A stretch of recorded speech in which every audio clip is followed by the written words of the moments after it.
Ela tirou-me um copo de champanhe caro a cara à frente de toda a elite de Cascais, chamando-me mendigo. Ela não sabia que, enquanto comprava sapatos, eu tinha ganho €500.000 numa manhã. Ela pensava que me tinha humilhado, mas na verdade tinha acabado de assinar a sua própria sentença. Em 43 segundos, o meu casamento morreu, mas nasceu o fantasma, um investidor que todos eles adoram, mas que ninguém conhece de vista. E esse rosto estava agora molhado de álcool. Eu nem sequer pestanejei quando o líquido gelado me atingiu a cara. Era champanhe vintage, uma garrafa que custava mais do que uma família portuguesa média gasta em comida durante um mês inteiro. A Inês, a minha mulher, tinha acabado de o atirar contra mim à frente de 180 convidados no Salão Dourado do Hotel Palácio, no Estoril. Senti as gotas a escorrer pela minha barba de 3 dias, a ensopar a t-shirt branca simples e a pingar nas minhas calças de ganga gastas, as mesmas calças de ganga que causaram esta histeria. O cheiro do álcool caro misturou-se com o aroma do perfume dela de €500, e naquele momento, senti algo estranho. Não era vergonha. Não era raiva. Era alívio. Um alívio absoluto e puro. Ela estava à minha frente, a respirar com dificuldade, com o rosto distorcido por uma fúria que não combinava nada com o seu vestido de designer impecável. Ela não sabia o que eu sabia. Ela não fazia ideia de que o homem a quem acabará de chamar falhado e vergonha à frente de toda a elite de Lisboa controlava €22 milhões em investimentos silenciosos. Ela via apenas o meu computador portátil velho e a minha roupa simples. Ela não sabia que, enquanto gastava milhares de euros por mês nas boutiques da Avenida da Liberdade, eu movimentava €500.000 com um único clique, sentado no sofá com as mesmas calças de ganga que ela tanto odiava. A noite tinha começado mal ainda em casa. Vi como ela olhou para mim com nojo quando saí da casa de banho. Para ela, aquela gala de beneficência era o evento do ano. Iam estar lá todos, herdeiros de velhas famílias portuguesas, novos magnatas da tecnologia, futebolistas famosos. E eu, segundo ela, parecia um estafeta de entrega de pizzas. Ela gritava que esperava há 5 anos que eu mudasse, que começasse a vestir-me como alguém com ambição, como alguém digno da beleza dela e do seu círculo social. Tentei explicar que o conforto era mais importante para mim do que o estatuto, vesti um blazer cinzento por cima da t-shirt, esperando que fosse suficiente. Mas para Inês, nada nunca era suficiente. A viagem até ao Estoril no nosso carro elétrico branco foi tensa. Ela dava-me instruções como se eu fosse uma criança: não falar de trabalho, ficar calado, sorrir e não a envergonhar. Ela nem sequer olhava para mim, ocupada a editar uma fotografia para as redes sociais, para mostrar aos seguidores a sua vida perfeita. Apertei o volante e pensei na ironia da situação. Ela achava que eu era um funcionário de escritório, um consultor sem clientes. Se ela me tivesse perguntado verdadeiramente sobre o meu dia, uma única vez em 5 anos, saberia que eu detenho participações em 12 empresas e 4 edifícios no centro de Lisboa. Mas ela nunca perguntou. Ela só se interessava pela imagem. Quando entramos no salão de baile, afastei-me imediatamente para a sombra, para junto de uma coluna, com um copo de água mineral na mão. Estava habituado a ser invisível no mundo dela. Observei-a esvoaçar entre as amigas, a Carlota e a Beatriz, que pareciam igualmente caras e artificiais. Vi como elas lançavam olhares na minha direção. Conseguia ler nos lábios delas as palavras minimalista, sem ambição, falhado. Vi a Inês a corar de vergonha ao ouvir os comentários maldosos delas sobre o meu aspecto no meio de homens de smoking. E então, algo se partiu dentro dela. Ela dirigiu-se a mim atravessando todo o salão, e o som dos seus saltos no mármore soava como a contagem decrescente para uma explosão. Ela não falou baixo. Ela queria um espetáculo. Perguntou por que é que eu não conseguia fazer um esforço mínimo para estar à altura dela. Respondi calmamente que a roupa não define o meu valor. Foi um erro. Essa frase foi como um fósforo atirado para um barril de gasolina. Ela começou a gritar, atraindo a atenção de todos à volta. A música parou. As conversas morreram. Centenas de olhos olhavam para nós, telemóveis ergueram-se, a gravar cada segundo. Ela dizia que eu vivia às custas dela, Que eu era um zero que parasitava as suas ligações sociais. Disse que eu a envergonhava com a minha existência. A Inês pegou num copo da bandeja de um empregado de mesa. Levantou-o, declarando que aquela bebida custava mais do que todo o meu guarda-roupa. Fechei os olhos, implorando para que ela parasse, não por mim, mas por ela. Mas ela não parou. Ela despejou toda a sua frustração, todo o seu veneno, juntamente com aquele champanhe, na minha cara. O salão explodiu em sussurros e flashes de câmaras. Eu estava ali, molhado, humilhado aos olhos da multidão, mas por dentro senti uma calma estranha. Finalmente vi a verdadeira Inês. Não a mulher por quem me apaixonei, mas aquela em que se tornou, uma casca vazia, obcecada pelo estatuto. Limpei os olhos com as costas da mão. Não disse uma única palavra rude em resposta. Não me defendi nem gritei que os meus ativos poderiam comprar este hotel 2 vezes. Apenas a olhei nos olhos e disse calmamente uma palavra: adeus. Virei costas e caminhei para a saída. Cada passo meu deixava uma pegada molhada no chão. 200 pessoas seguiram-me com o olhar, mas ninguém se atreveu a parar-me. Saí para a noite fresca do Estoril, entrei no carro e peguei no telemóvel. As minhas mãos não tremiam. Abri a aplicação do banco. Tive 22 segundos para tomar uma decisão, e tomei-a. Transferi todos os meus ativos líquidos para contas de que ela nunca tinha ouvido falar. Deixei na nossa conta conjunta exatamente 50.000 euros, uma quantia que lhe chegaria para alguns meses da sua vida habitual, se ela poupasse. Mas eu sabia que ela não ia poupar. Bloqueei o número dela, apaguei as redes sociais do telemóvel e liguei o motor. Enquanto conduzia ao longo da costa, deixando para trás as luzes do cassino e a minha vida passada, eu sabia uma coisa: amanhã de manhã Inês acordaria famosa. O vídeo da atitude dela já devia estar a somar milhares de visualizações. Ela teria a atenção que tanto desejava. Mas ela ainda não sabia que aquele seria o champanhe mais caro da vida dela. Ela pensava que tinha expulsado um mendigo, mas na verdade tinha acabado de libertar um milionário. Desaparecer é surpreendentemente fácil quando se tem os recursos certos. Enquanto a Inês dormia no nosso apartamento de luxo, acreditando que eu voltaria a rastejar na manhã seguinte com um pedido de desculpas, eu já estava a 300 quilômetros de distância, num lugar onde o silêncio não se comprava, mas se vivia. Eu tornei-me um fantasma digital, observando a destruição da minha antiga vida através do ecrã de um telemóvel descartável. E o que eu vi foi fascinante e terrível ao mesmo tempo. O vídeo do incidente no Hotel Palácio não demorou a encontrar o seu caminho para a internet. Antes do nascer do sol, já estava em todo lado. Twitter, Instagram, TikTok. As imagens eram tremidas, mas o som era cristalino. Ouvia-se o estalo do líquido a bater na minha cara e a voz dela, estridente e cruel, a chamar-me mendigo. Em menos de 12 horas, o vídeo tinha acumulado 380.000 visualizações. Os títulos eram sensacionalistas. Esposa milionária humilha marido, o escândalo de Cascais, champanhe e lágrimas. A Inês acordou para um mundo onde o seu nome estava em todas as bocas, mas não da maneira que ela imaginava. Inicialmente, ela adorou. Eu conseguia ver a atividade dela online. Ela partilhava as notícias, fazia poses de vítima incompreendida, alimentava o monstro da fama momentânea. Os comentários dividiam-se. Alguns, pessoas superficiais como as amigas dela, aplaudiam a sua coragem por se livrar de um peso morto.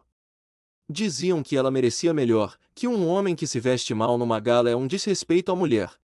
Mas a maioria, a vasta maioria silenciosa, via a crueldade. Via um homem quieto a ser destruído por quem deveria protegê-lo. Chamavam-lhe tóxica, materialista, vazia. Mas a Inês, na sua bolha de arrogância, filtrava tudo que não lhe agradava. Ela estava a viver o seu momento de glória, cega para o abismo que se abria sob os seus pés de grife. A realidade, porém, tem uma forma muito peculiar de bater à porta. E para Inês, ela bateu na terça-feira de manhã, não com um estrondo, mas com um som muito mais discreto e humilhante, o som de um terminal de pagamento recusado. Eu imaginei a cena perfeitamente. Ela deve ter ido ao seu café habitual no Chiado, ou talvez a uma daquelas lojas de roupa onde os empregados a tratavam por tu. Ela deve ter tentado pagar um valor irrisório, talvez 50 euros, com o cartão de crédito preto que eu pagava todos os meses sem fazer perguntas. Transação não autorizada. Ela deve ter tentado de novo. E de novo. Deve ter sentido aquele calor subir pelo pescoço, o mesmo calor que eu senti quando o champanhe me atingiu. Ela provavelmente ligou para o banco, gritando com algum assistente inocente, exigindo saber por que é que o dinheiro do marido não estava disponível. E foi aí que o pânico real começou. O gestor de conta, um homem sério que sempre me respeitou mais do que ela, deve ter lhe dado a notícia com uma frieza profissional. As contas conjuntas estavam limitadas. Os cartões adicionais, cancelados. As transferências automáticas para as suas despesas de vaidade, suspensas. Eu tinha deixado dinheiro, sim. 50 mil euros na conta corrente. Para a maioria dos portugueses, isso é uma fortuna, uma rede de segurança para anos. Para Inês, com o seu estilo de vida de influenciadora de elite, aquilo era dinheiro para 2 meses, talvez 3 se ela não comprasse nenhuma mala nova.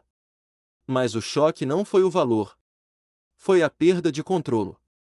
Pela primeira vez em 5 anos, ela não tinha acesso ilimitado à fonte. A torneira tinha fechado. As chamadas começaram a chegar ao meu telemóvel antigo, que eu tinha deixado ligado mas silenciado, guardado numa gaveta do meu novo refúgio. 1, 10, 20 chamadas. Mensagens de texto que oscilavam entre a raiva e o desespero. Primeiro, ela exigia saber onde eu estava. Depois, ameaçava. Por fim, implorava. Precisamos de falar, dizia ela. Isto é ridículo, volta para casa. Mas não havia casa para onde voltar.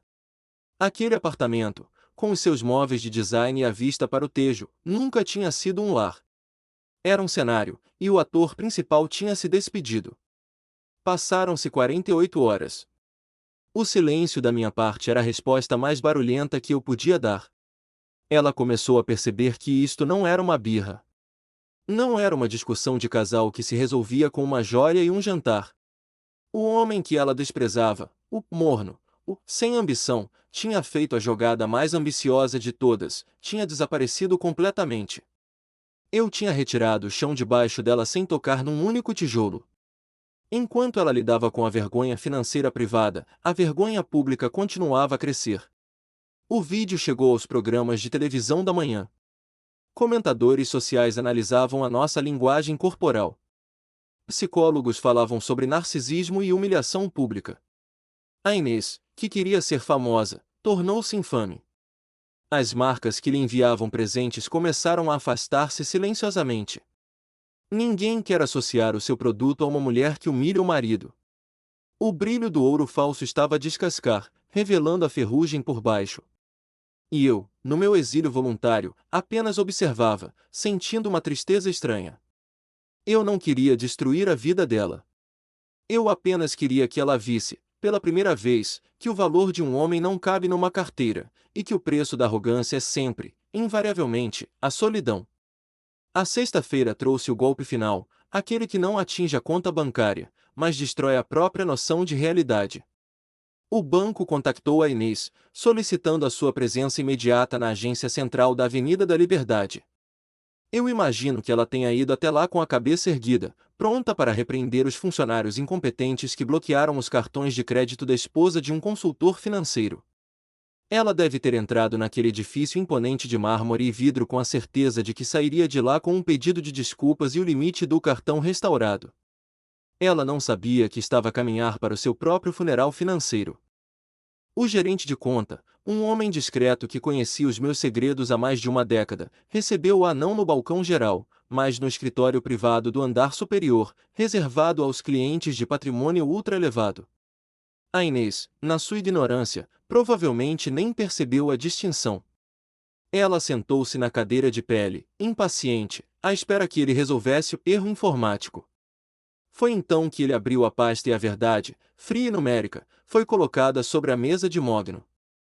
O gerente, seguindo as minhas instruções estritas de transparência final, revelou-lhe a verdadeira dimensão daquilo que ela tinha deitado fora. Ele informou-a de que o marido, aquele homem que ela acusava de falta de ambição, possuía ativos totais avaliados em 22.400.000 euros. O silêncio na sala deve ter sido ensurdecedor.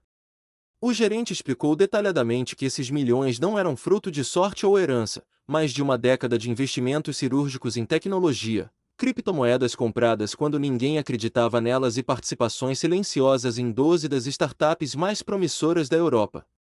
Ele mostrou-lhe que o consultor sem clientes era, na verdade, um dos investidores anjo mais respeitados de Lisboa, conhecido nos círculos financeiros apenas como o fantasma pela sua discrição absoluta e aversão à fama. Cada revelação era um prego no caixão do ego dela. O gerente continuou, listando as propriedades que eu detinha em meu nome pessoal muito antes de a conhecer: 4 edifícios comerciais reabilitados na Baixa de Lisboa, um apartamento de luxo no Algarve e investimentos imobiliários em Londres. Ele explicou que o meu estilo de vida minimalista, as calças de ganga gastas e o carro elétrico simples não eram sinais de fracasso, mas sim a liberdade de quem não precisa de provar nada a ninguém. Eu era rico o suficiente para não me importar com o que a sociedade de Cascais pensava de mim. Mas o golpe de misericórdia veio com a explicação jurídica. O gerente, com a calma de um carrasco profissional, esclareceu que a esmagadora maioria daquela fortuna, os investimentos, os imóveis, as ações, tinha sido adquirida antes do nosso casamento. Como casamos no regime de comunhão de adquiridos, tudo aquilo era considerado bem próprio. Era meu. Apenas e só meu. A Inês, que passou 5 anos a acreditar que eu vivia à sombra dela, descobriu que tinha estado sentada em cima de uma mina de ouro que nunca lhe pertenceu e que, agora, nunca lhe pertenceria. Ele entregou-lhe os documentos que eu tinha preparado. Não havia negociação. Havia factos. Eu tinha deixado 50.000 euros na conta conjunta, uma generosidade final para cobrir as suas despesas imediatas durante o processo de divórcio. Tudo o resto, os milhões, o império invisível, o futuro seguro, tinha desaparecido das mãos dela no momento em que aquele champanhe tocou na minha cara. Ela perguntou, com a voz certamente trêmula, onde eu estava. O gerente, fiel ao seu dever de confidencialidade, respondeu apenas que eu tinha transferido a minha residência fiscal e pessoal para fora do país e que qualquer comunicação futura seria feita exclusivamente através dos meus advogados. A Inês saiu do banco como um zombi. Caminhou pela Avenida da Liberdade, rodeada pelas lojas de luxo que tanto adorava, mas que agora pareciam gozar com a sua desgraça. Ela entrou no carro e, pela primeira vez, o peso da realidade esmagou-a. Ela tinha chamado mendigo a um multimilionário. Ela tinha humilhado publicamente o homem que poderia ter lhe dado o mundo, não porque precisasse do dinheiro dele, mas porque ele a amava. Ela lembrou-se das minhas palavras na gala: a roupa não define o meu valor. Agora, aquelas palavras ecoavam na sua mente com a força de uma sentença judicial. Ela pegou no telemóvel e pesquisou o meu nome no Google, algo que, na sua arrogância, nunca se tinha dado ao trabalho de fazer a fundo. E lá estava eu, em artigos da Forbes e da Exame, descritos como um dos investidores mais discretos e brilhantes da minha geração. Leu sobre as minhas doações anônimas a hospitais, sobre o meu apoio a jovens empreendedores. Viu a verdade que esteve sempre à frente dos olhos dela, mas que a sua vaidade a impediu de ver. 5 anos de casamento com um estranho. 5 anos a dormir ao lado de uma fortuna que ela desprezava. A Inês encostou a testa ao volante e chorou, não por amor perdido, mas pela agonia de saber que tinha tido o bilhete premiado na mão e o tinha deitado ao lixo porque o papel estava amarrotado. O divórcio seria rápido, frio e irrevogável. A festa tinha acabado. Os papéis do divórcio chegaram à mesa dela numa manhã cinzenta de terça-feira. Não houve batalhas judiciais prolongadas, nem gritos, nem súplicas de última hora. Os meus advogados, instruídos para serem rápidos e cirúrgicos, construíram uma muralha legal intransponível à minha volta. A Inês assinou o fim da nossa vida em comum com a mão trêmula, aceitando um acordo de separação de bens que a deixava com uma fração minúscula do que ela imaginava merecer. Ela ficou com o apartamento, sim, mas sem os meios financeiros para manter o condomínio de luxo e as aparências que as paredes exigiam. O silêncio que se seguiu foi absoluto. Eu mudei de número, de casa e de rotinas. Tornei-me, finalmente, O fantasma que ela sempre disse que eu era, mas agora assombrava apenas as memórias dela, não a sua sala de estar. Passaram-se 3 meses até os nossos caminhos se cruzarem novamente. O destino, com o seu sentido de humor cruel, não escolheu uma gala de luxo ou um evento exclusivo para o nosso reencontro. Foi no corredor dos produtos biológicos de um supermercado tranquilo em Cascais. Eu estava a escolher legumes para o jantar quando senti um olhar pesado a queimar minhas costas. Não precisei de me virar para saber quem era, a tensão no ar era inconfundível. Mas eu não estava sozinho. Ao meu lado estava Sofia, uma mulher que conheci num workshop de arquitetura sustentável e que desconhecia por completo o mundo fútil das aparências. A Sofia usava calças de ganga simples, uma camisola de malha larga confortável e tinha o cabelo castanho apanhado num rabo de cavalo desfeito. Não havia maquilhagem elaborada, não havia marcas de luxo gritantes, apenas uma beleza natural e tranquila que iluminava o corredor inteiro sem esforço. A Inês observava-nos, escondida atrás de uma torre promocional de azeite, com o coração certamente a bater descompassado. Ela viu-me sorrir de uma forma que eu não sorri há 5 anos. Viu a Sofia tocar-me no braço com uma familiaridade carinhosa e genuína enquanto decidíamos quais os ingredientes para cozinhar nessa noite. Não falávamos sobre quem nos estava a ver, sobre o preço das coisas ou sobre a elite social. Falávamos, através de gestos e sorrisos cúmplices, sobre a vida real. A Inês testemunhou a intimidade que sempre rejeitou, a cumplicidade simples que trocou por aplausos vazios de estranhos. Ela viu a Sofia rir de algo que eu sussurrei, um riso leve sem artifícios, e viu como eu a olhava com admiração. Naquele momento, entre prateleiras de frutas e cereais, a Inês deve ter percebido o erro colossal que cometeu. Ela viu um homem que vestia as mesmas calças de ganga e a mesma t-shirt branca simples que ela tanto criticara, mas que agora irradiava uma paz inabalável e uma felicidade contagiante. Ela viu que o fracasso que ela desprezava era, na verdade, um homem capaz de amar e ser amado profundamente, sem a necessidade de uma plateia ou de etiquetas de preço. Eu peguei na mão da Sofia e caminhamos calmamente para a caixa, passando a escassos metros do esconderijo da Inês. Eu sabia que ela estava lá. Senti a presença dela, o perfume caro que agora parecia apenas um disfarce para a solidão, mas não olhei. Não por rancor ou medo, mas porque ela já não pertencia ao meu presente. Ela tinha se tornado uma estranha, uma espectadora da felicidade que deitou fora com as próprias mãos.